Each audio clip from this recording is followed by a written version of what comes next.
कोकणाच्या कानाकोपऱ्यातील माहिती थेट आपल्यापर्यंत पोहोचण्यासाठी आजच आपल्या कोकणी आवाज या चॅनलला लाईक, फॉलो आणि सबस्क्राईब करा. व्हिडिओ आवडल्यास शेअर करा. रायगडच्या रोह्यामध्ये घोसाळगडाच्या कुशीत वसलेल्या फुगारेवाडीमधील नितीन पाटील या शेतकऱ्याने आपल्या 7 एकरच्या बागेमध्ये अनेक फळझाडे, फुलझाडे, भाज्या तसेच विविध औषधी वनस्पतींची लागवड केली आहे. त्याचबरोबर त्यांनी महाबळेश्वरच्या स्ट्रॉबेरीची संकल्पना आपल्या बागेतील 3 गुंठे जागेमध्ये केली असून विंटरडॉन स्ट्रॉबेरीची लागवड करून लाखो रुपयांचं उत्पादन देखील घेतलंय.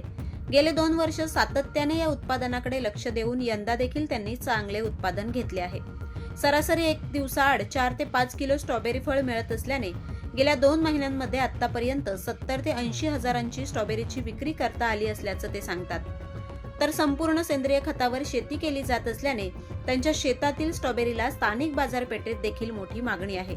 त्यामुळे भातशेतीसह अन्य शेतीसोबतच अशा पद्धतीने शेती करा. स्ट्रॉबेरीची लागवड केली तर महाबळेश्वरला जाण्याची गरज पडणार नाही, ती आपल्या रोह्यात सुद्धा पिकू शकते, असे आवाहन शेतकरी नितीन पाटील यांनी सर्व शेतकरी मित्रांना केले आहे.